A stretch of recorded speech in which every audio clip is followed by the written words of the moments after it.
In this guide, you will learn whether you can send music as voice message on Instagram or not.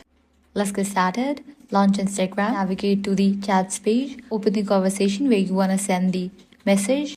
If you want to send a voice message, you can click on this mic kind of icon, record and send it. But if you're trying to send music as a voice message, that is not possible. Instead, you can follow these steps and send your audio.